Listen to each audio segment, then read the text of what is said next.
Welcome to SVG-TV News and Sports for Tuesday, February 4th. I'm Jimmy Prince with the details. Government Senator Jomo Thomas says he is determined to make sure that the Unity Labour Party is returned for a fourth term in office. At a media briefing yesterday, Thomas declared his interest in contesting the South Leeward seat on the ULP's ticket. In an interview with SVG-TV earlier today, Thomas says he saw his senatorial appointment as a stepping stone for greater contribution to St. Vincent and the Grenadines. Also wearing the hat as a lawyer and a political activist, Thomas says he is the man for the job and will be giving the New Democratic Party's candidate Nigel Stevenson the hardest fight of his life. My decision to get involved in electoral politics has less to do with me and much more to do with my commitment to the retention of power by the Unity Labour Party and the extension of its parliamentary majority. It's evident that Mr. Stevenson is sufficiently attractive to constituents that he became the elected parliamentarian. All I can say is that I am intended to give him the fight of his life, and at the end of the night, when the votes are counted, he will become the former representative of South Leeward. The Cabinet President says there are a number of issues to be dealt with in South Leeward, including unemployment, education and agriculture. Thomas says when he returned from the United States 10 years ago, he was intent on doing his part in the development of his constituency and the nation as a whole. Those people who know me can expect the same kind of forthright, strong, committed, disciplined, organized, insightful person that they would have seen in my regular columns in the newspaper, in my plain talk commentary, in my forceful advocacy in my radio program on the BFM. They could also take heart from the kind of advocacy that I have given in court regarding representation for people who are marginalized, who are fighting for their liberty, fighting for property rights and so on. Meanwhile, commenting on the political climate in St. Vincent and the Grenadines, Thomas says it is unfortunate that the country has been the victim of what he calls a political tear. The unfortunate thing is that I think that there's much too much shouting, across political lines, political discourse, and not enough conversation. We shout at each other, we don't talk to each other. And as we get closer to elections, I think that unfortunately we're going to have more shouting.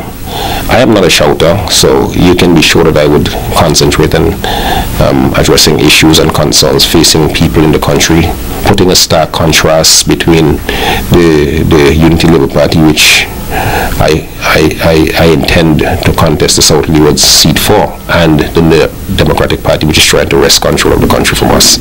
I think they would have a long, hard fight, but in the end they would lose.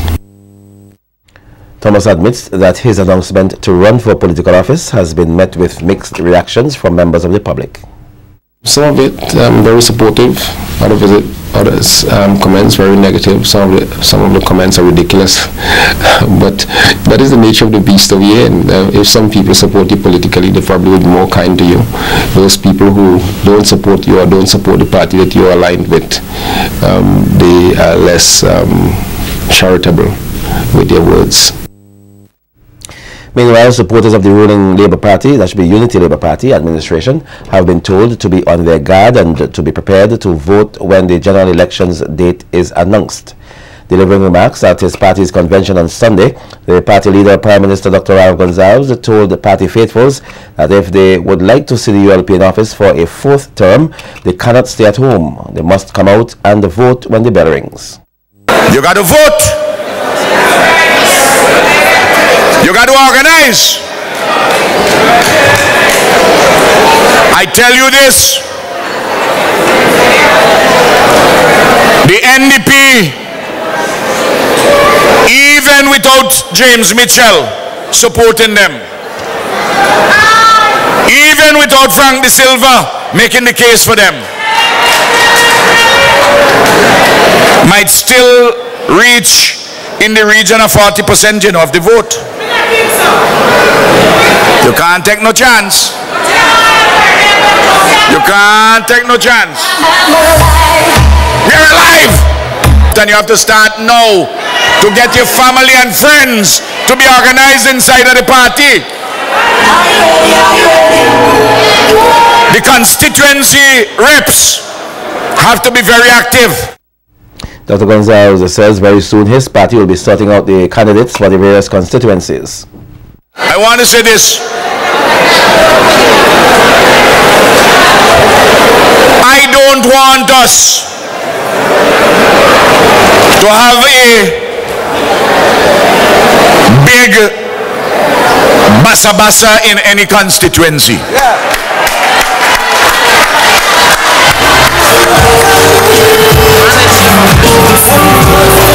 I don't want that, because you take North Leeward and South Leeward. Those are very marginal constituencies, what the NDP won.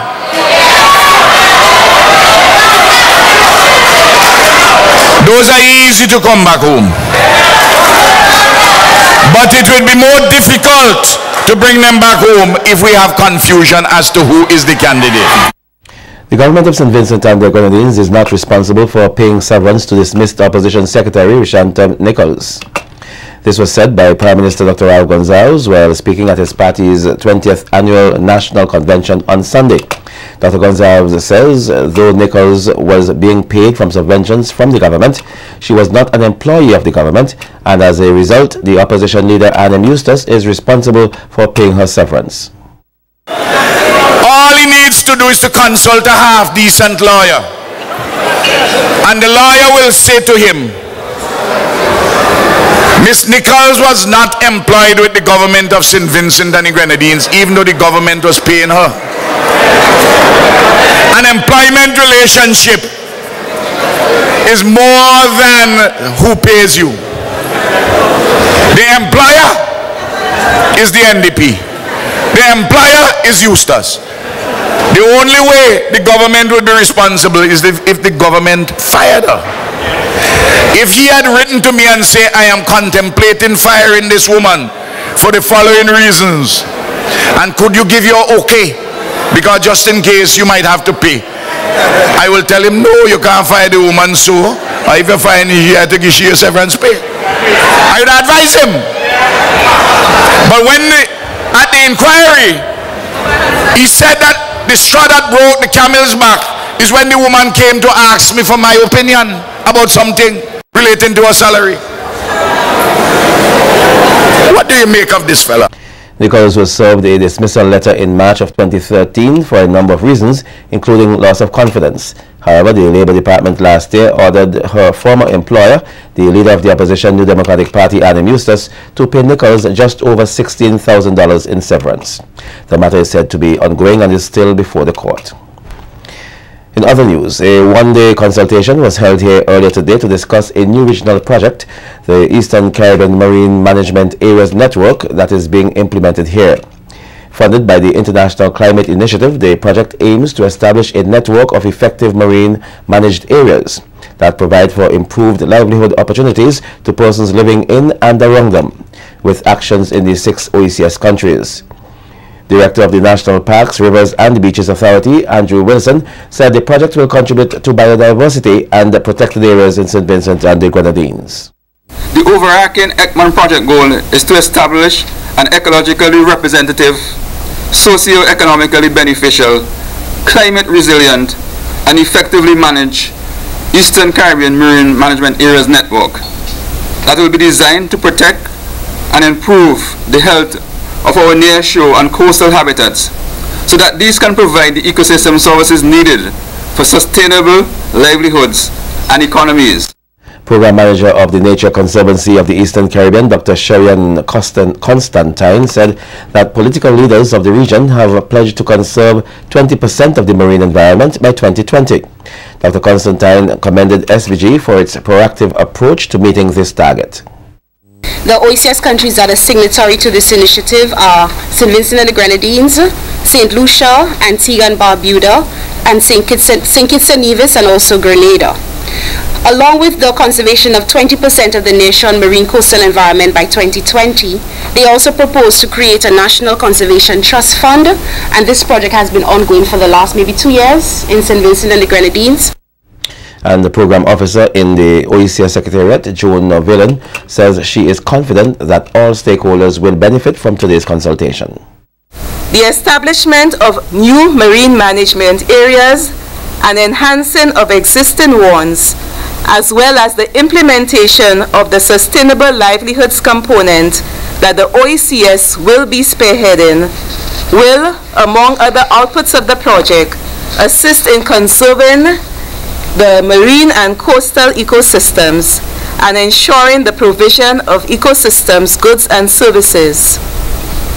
The OECS Secretariat is pleased to coordinate and assist in the management of the livelihoods component, which, as Dr. Constantine said, is aimed at improving livelihood opportunities for fishers and coastal communities and building support for the sustainable use of marine resources. Ministry of Health expresses concern with the high rate of cervical and breast cancer in women and the prostate cancer among men here in St. Vincent and the Grenadines. We have more of that when we come back on the local scene. Stay with us.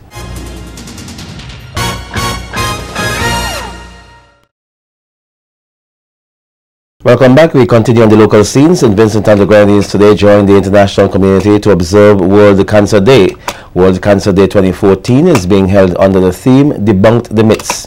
Cancer is one of the leading causes of death in St. Vincent and the Grenadines, according to Dr. Rosamond Adams, focal point on non-communicable diseases in the Ministry of Health, Wellness and the Environment.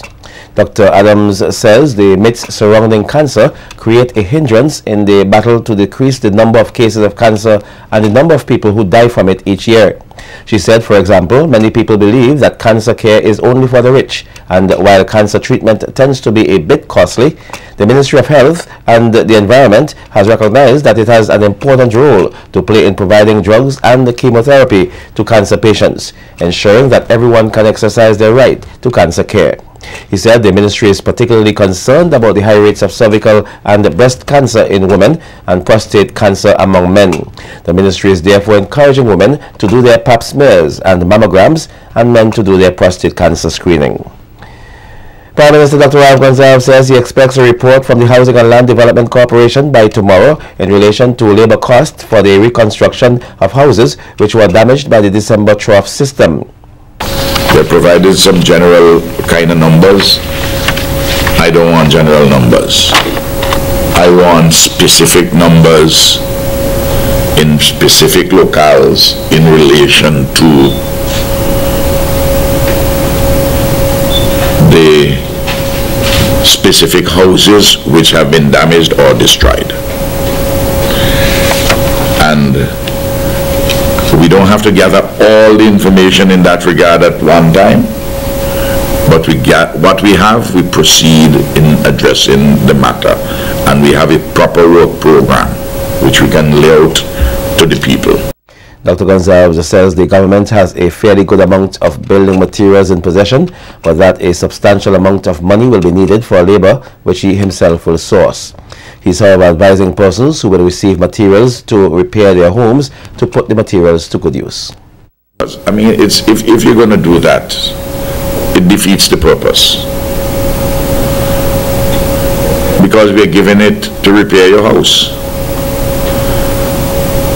And I know that in the past, persons have received materials and not used the materials. Sometimes there are reports that some of them have even sold the materials. I really don't want us, in the spirit in which we're doing things arising from this disaster, I want us all to be reasonable. The bulk of the people would use the material by far, but you have a few in between. And of course, houses which have to be reconstructed, completely rebuilt, we have to provide the resources for the rebuilding. And I always reiterate that this is the first government in the history of this country that addresses fixing houses and rebuilding them after a disaster.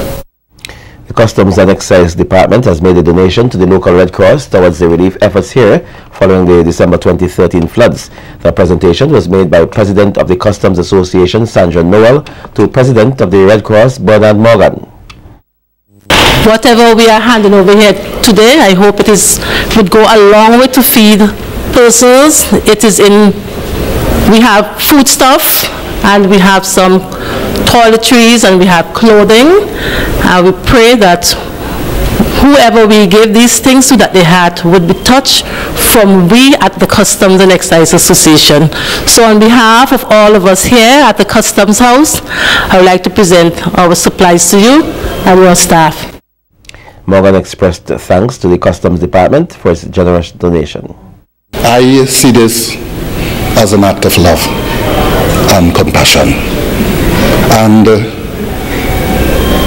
at a time when we have such suffering, I think we are all our brother's keepers, or keeper. And so in that context, I am very grateful also as President of the Red Cross to receive this donation. Meanwhile, Deputy Controller Owina Fills says the donation is an indication that the Customs Department has a compassionate side and is more than a tax collection agency. And so we are happy to make this donation, and we hope that it will go a long way in assisting you in carrying out your relief efforts. And I thank you for coming here this evening and receiving these gifts on behalf of the victims of the floods. So once again, thank you very much. The Western George Youth Group for Progress and Development earlier today handed over a number of relief items to the National Emergency Management Organization, NEMO.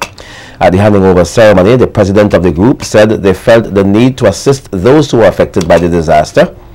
Area Representative Cecil Mackey describes today's handing over of the items as a proud moment for the young people of the constituency.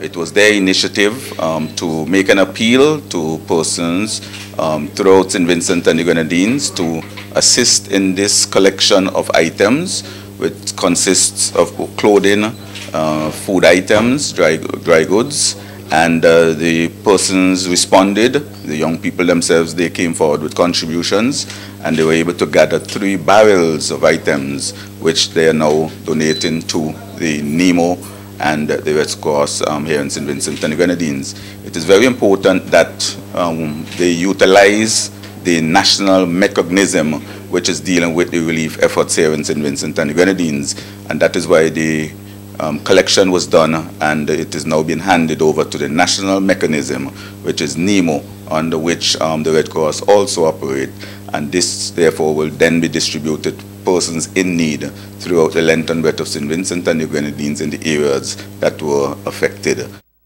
Director of NEMO, Harry Prince, says it is heartening to see young people making such a contribution. It is encouraging for us here in St. Vincent to see that again we are rising to be our brother's keeper. That is the kind of spirit that will build us. That is the kind of spirit that would ensure that we stand through the hardship and the hard times when we arise as one people to help those who are in need. So again, it is a most gratifying thing to see young people doing that kind of thing. So I am really expressing my personal congratulations to the group.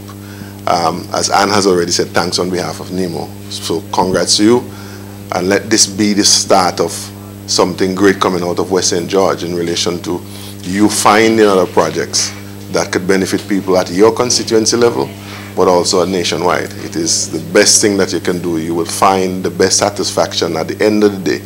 And in the night, you will sleep good. Trust me. In other news now, the Primary School Performing Arts Festival, PRISPAF, officially commenced today at the Kingston Preparatory School. The festival, which seeks to bring out the talent of primary school students, is a collaborative effort of the Ministry of Education and the Ministry of Culture, and is sponsored by the Professional Secretarial and Consultancy Incorporated. Today's performances had a mix of singing, dancing, and the playing of instruments, with each performer hoping to get a spot in the finals of the festival.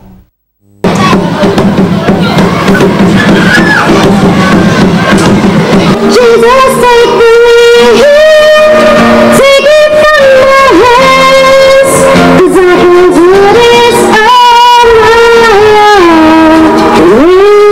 Keep from this water, keep from